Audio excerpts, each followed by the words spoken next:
Welcome to our Board of Commissioners meeting for Sketch PUD. Please join me in the Pledge of Allegiance.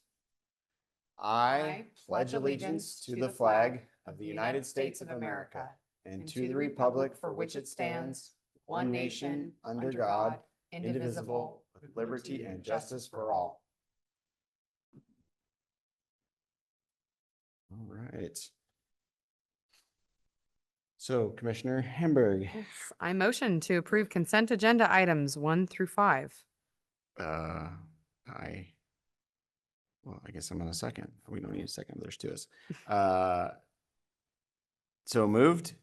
Any opposed? None. Okay. Let's see here. And let's jump straight into some second quarter financials then.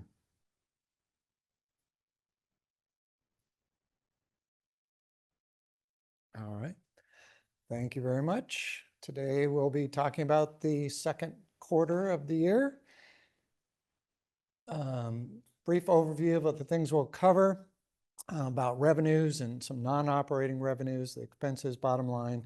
Basically, it's comparing last year, year over year for the first 6 months of this year. So the time period is January through June 30th, and also compare it to the budget.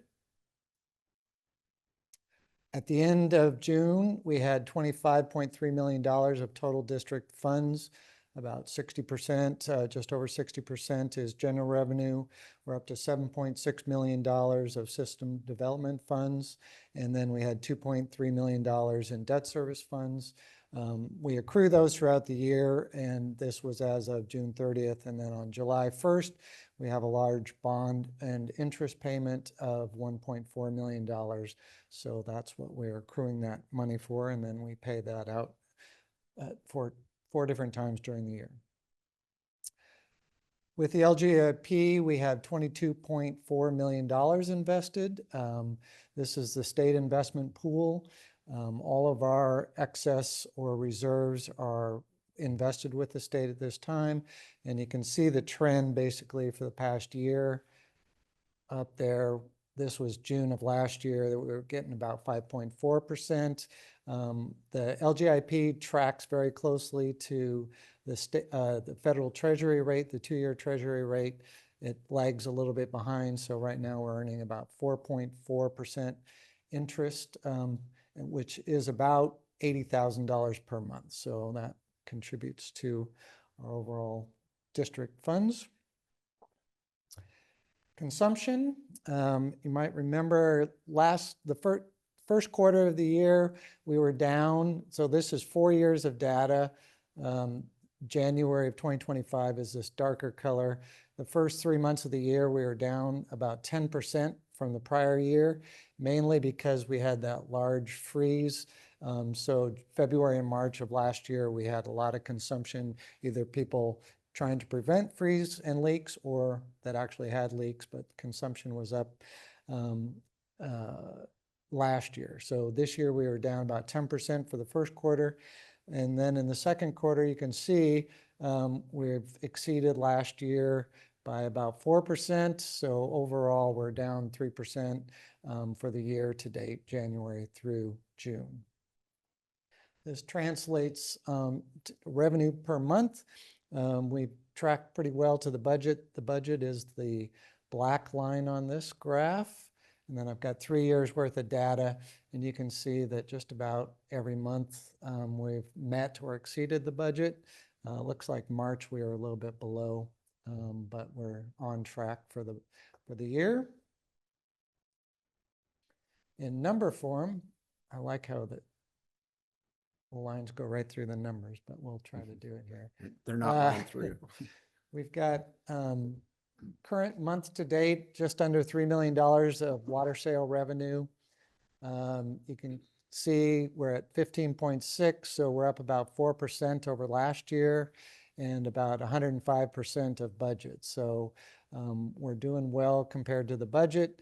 The only one of water sales resale is down 1%, but it's a pretty small number overall and not a concern at this point. I included other water sales. This is basically miscellaneous water sales. So fees, sprinklers, any type of other fee that's not water directly related is about 16%. So we're doing pretty well. And then non-operating revenue, this is where our interest income line is right here. So last year we were over $1 million. This year we're about $600,000. Almost all of that decrease is directly attributed just to interest earnings. So we're about $500,000 less on interest earnings, but anticipated that we're still over budget, 144% of budget. Work orders, service orders, system development fees are all positive. And so that totals about $17.5 million for the first 6 months, 2% above last year, and about 107% of the budget. So you can tell that we're a little bit seasonality on the total budget. The total forecast for the year is $32.5 million in water sales.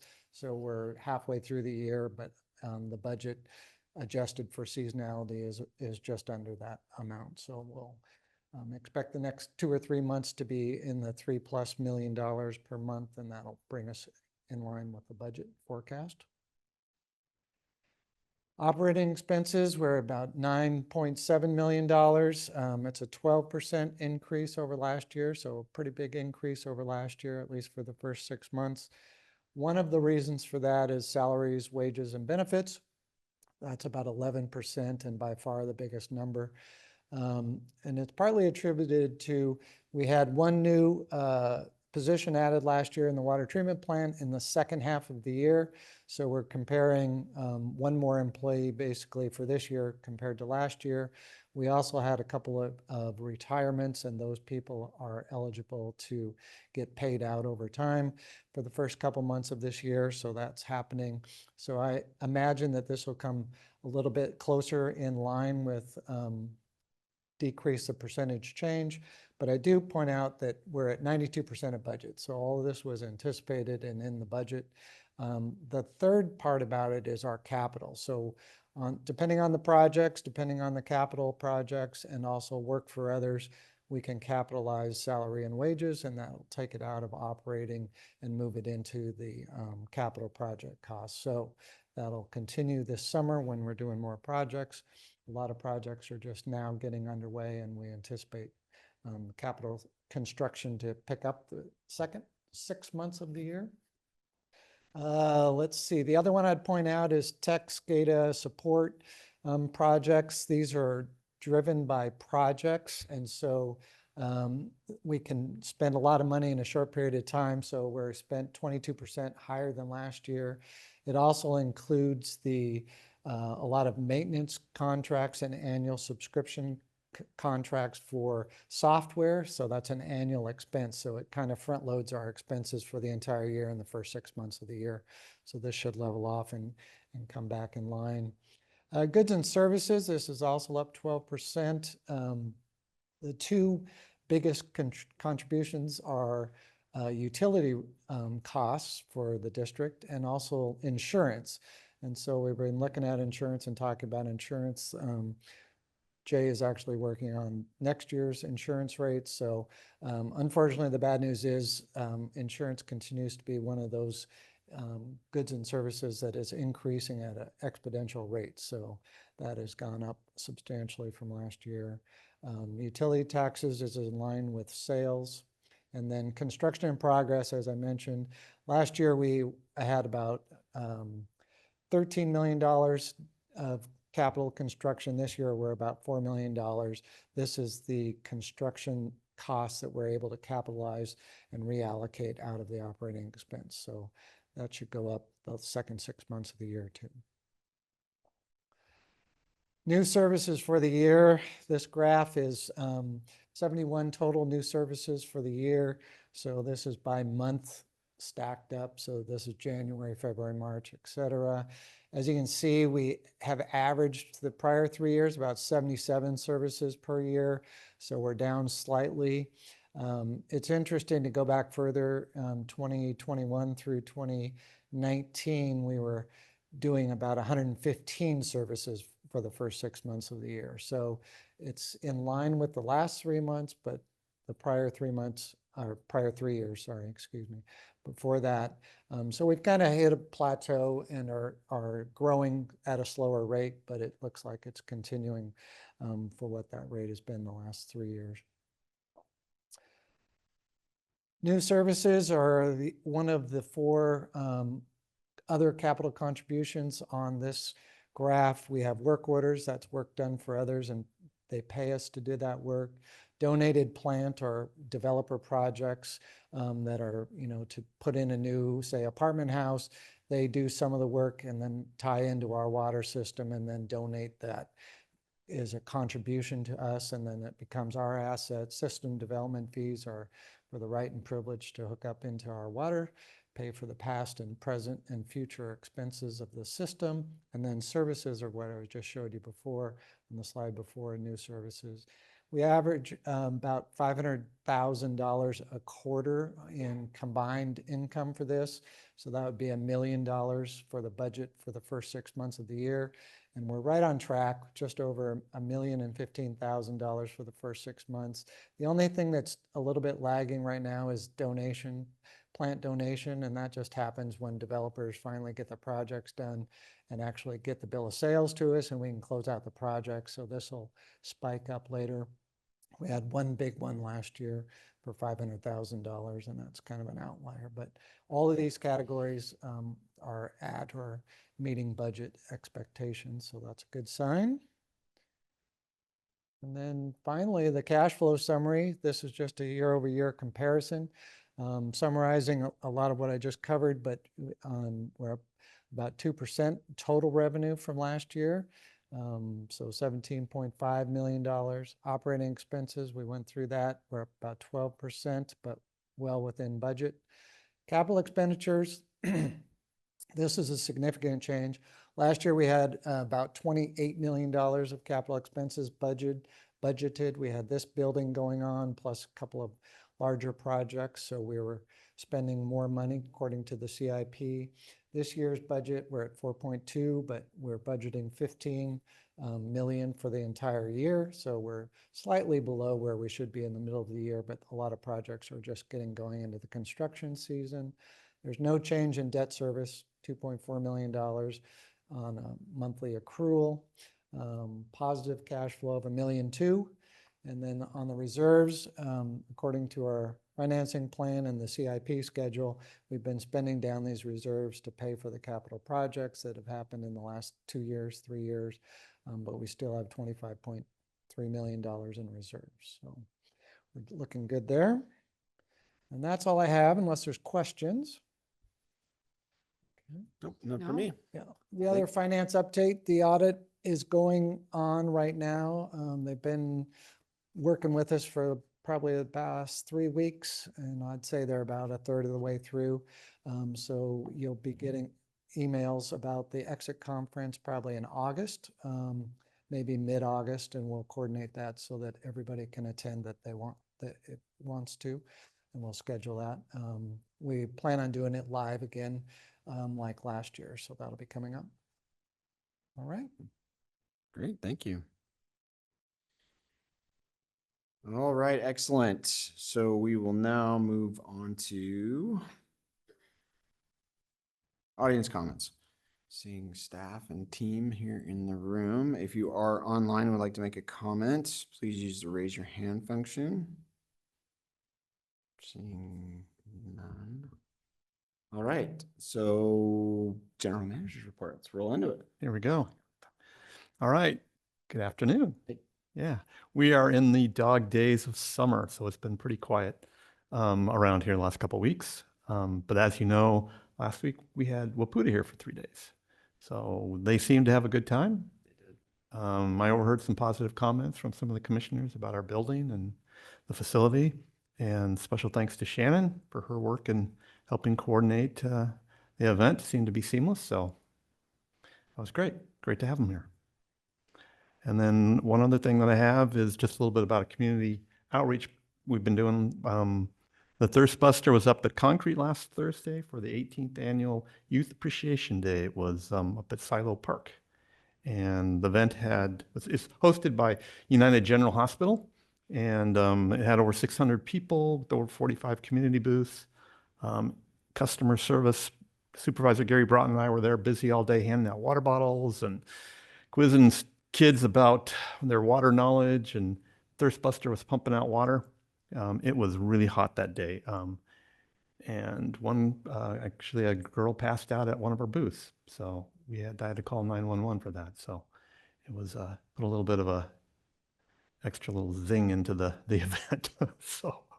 so it turned out okay. So, and then next week, the Thirst Buster will be stationed out at the Anacortes Arts Festival for 3 days. And then we will head straight over to the Skagit County Fair. So PUD receives in-kind sponsorship recognition for these, which is great. So we get the recognition there. And these outreach events, they continue to show dividend, not just beyond their visibility. And people understand what it takes to deliver clean water and reliable water every day. They're much more supportive when we need to invest in like major infrastructure and if we need to raise rates. So we're just out there building goodwill. Yeah. And finally, General Manager Sadhu should be back on Thursday. So Good. That's what I have for tonight. Great. Questions for him? Nope. Awesome. Thank you. Good. All right. So now we will enjoy a Human Resources Department update. So exciting. Well, HR is one of those that we don't like exciting. But Yeah. both finance and HR, we don't want exciting. Although, That's right. Yeah. Perfect. speaking of exciting, Kevin neglected to mention his heroic actions as part of the heat stroke issue over the weekend. So he should fill you in a little bit more. No. As I Always- understand it, the girl fainted and you carried her. Yeah, I did. yeah. She fainted. She passed out at the Thirst Buster, and I went over and grabbed her before she hit the ground. And then I brought her over to our tent to sit down for a little bit while I ran over to get to the registration tent to try to get some first aid. And we have these high director chairs, and I sat her down in that. And then I looked back as I was across, I don't know, 60, 100 feet away, and she just started sliding out of the chair. And so I ran over and caught her head as she was about to hit the ground, and I kind of helped her and got her taken care of. But fortunately, we had the Parks Department there and the concrete fire department. So there was sheriff's department. They're all there to get there and take care of her. So I got word today that she's doing well. So Awesome. Yeah, there you go. Nice. That's right. Managers don't typically get above and beyond. So I figure when we hear about something That's right. like that, we should Yeah. Thanks. take note of it. So, all right. So let's see, I guess this is me. Make sure I can operate the clicker. Okay, Nick, what am I doing? Oh, there we go. Okay. So staffing update since the last meeting, and I believe it was January since the last time. I was absent in April, so it's been a while. So a new staff that we've gotten during that time, Karen Christensen was hired as our AP tech and is doing really well. She was a temp with us for a while. And then Diane Jones was hired as a CSR, and so she's also doing well. Marcus Shadbolt and Jacob Baker were hired for our maintenance department. And then unfortunately, the last one on there, I found out just before I came to the meeting that is actually not going to happen. He has rescinded his notice because his prior employer countered, and he's 19 years old and decided that he wanted to stay there for more money. So that's fine. Fortunately, we just got done with the interview process. They have 2 other good candidates, so we'll reach out to them and hopefully we can get someone in here. But it happens. And then promotions and transfers, Tina Lloyd was promoted from a CSR2 to a CSR3. Zane Lunds was moved from our yard maintenance to our maintenance crew and is doing really well in that department, as I understand it. Matt Walker, after acting as a temporary meter foreman for several months, was promoted to meter foreman. And as I understand it, has really taken that role and run with it. So that's always good to see. And then Brandon Murdoch went from a meter 1 to a meter 2. So lots of people are progressing in their chosen fields, which is always nice to see. Retirements, we have none so far in 2025, but we do have several planned for the next few years. And we're taking another look at planning ahead for our key positions and succession planning, because we do have quite a few people who will be getting toward retirement age or in retirement age in the next several years. So we are planning ahead for that. It's always a challenge, but we try to think ahead. And then union bargaining. So we did wrap up the bargaining for the field group, as you know, earlier this year. And so that was done successfully. And then we also had a wage reopener for the customer service group, also successful, but we will begin bargaining in late summer, early fall for the customer service group. So hopefully that process takes not as long as the field group.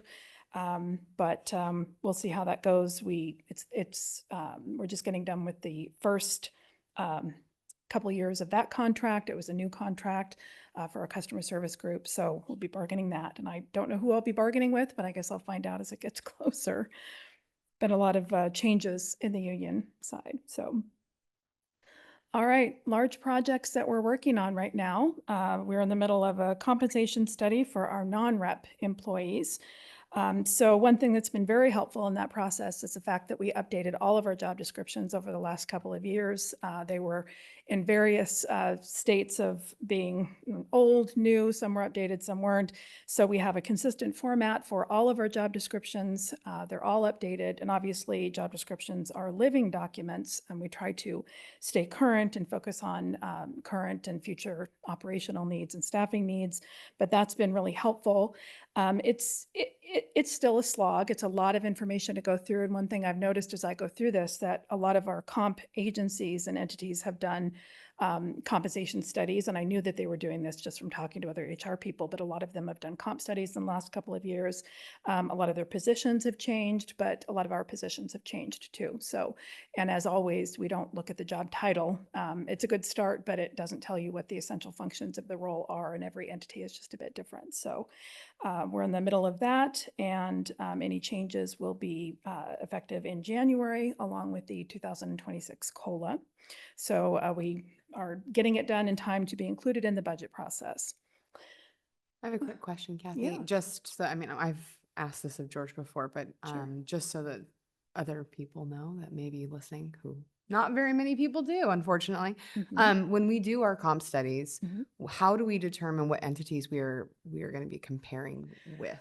Well, we look at a couple of different things. When we changed to our merit-based system back in 2017 from implementation in 2018, we formalized the process. Before that, it was kind of hit or miss, and it was just a bunch of different ranges that weren't really tied to anything. And so when we went to the market-based system, we looked around and tried to find equivalent agencies, both larger and smaller. Unfortunately for us, we can't just look at other PUDs because there are so few that are equivalent in size, equivalent in number of employees. So we look at cities that have similar positions. We look at both North and South. We do look at PUDs. We look at some salary surveys. We look at other water districts that are similar in size. And so basically, as far as how we determine that, we look for similar operations. We look for similar size.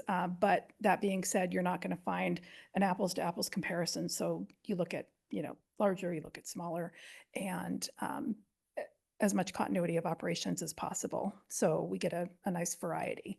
And then the Milliman study for Pacific Northwest Utilities is really helpful as well, because it takes a lot of that information, and it's a good spot check for us to look at our positions, and it has a lot of different positions on there. So it's unfortunately, it's not as easy as say a city that has a fire department or police department, because those positions are pretty much, A to A, B to B.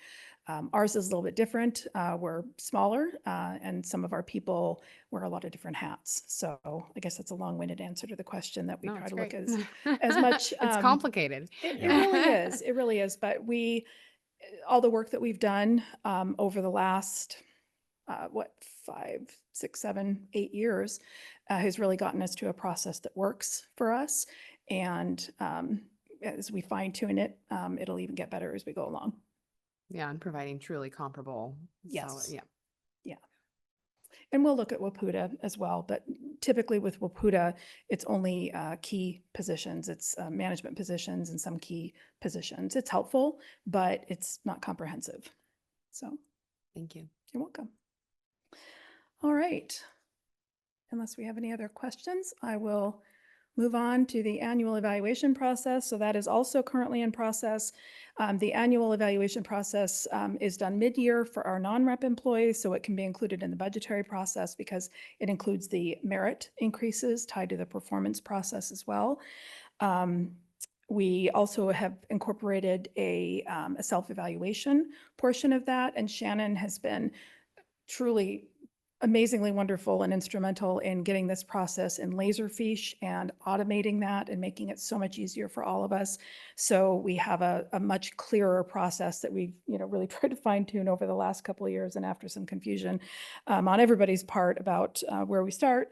But we really fine tuned it, and it starts with the employee's ability to do a self-evaluation in the areas, which is helpful for their managers and supervisors. Not everybody opts to do that. It's not required.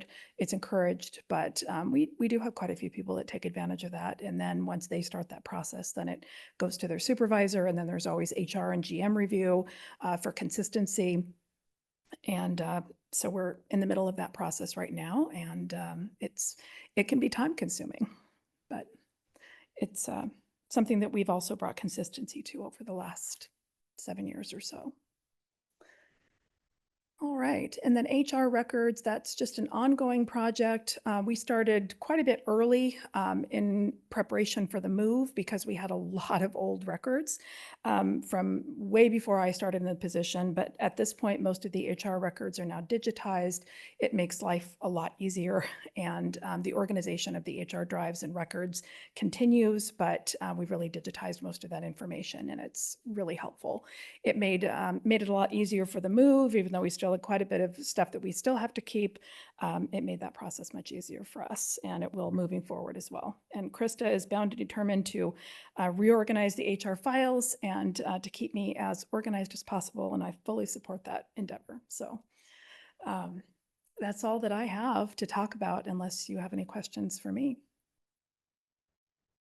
I do not, but I do have a comment. I think I've been doing this for 4 years, and infrequently do people ask me, actually never until the last week or so, have ratepayers come to me and asked about our HR processes due to, my sense is due to another Yeah. sister organization who may or may not be, anyway. Yeah. It brings me great satisfaction to really give the vote of confidence. Like, I am so glad that you're so good at your job. Oh, well, thank you. And so I would thank you for that. And I would also say that because you're so good at your job, someone asked me, they're like, well, could you step in and help? And I'm not volunteering you for anything. What I am saying is that as complex as things are here, we have a process, we follow it. We have the opportunity to ask questions and stress test it, and it's working. And I just want to thank you for that. It makes us, it makes the whole team look good. So thank you. Thank you. I have a good team and a really great person that works for me, and I'm very lucky. And we HR people do help each other out when needed. So it's been invaluable. Yeah. So Great. all right. Thanks. Thank you. Thank you, Kathy. All right. So seeing no new business, we've got some Judy Reservoir information. Nice to see. Budget status.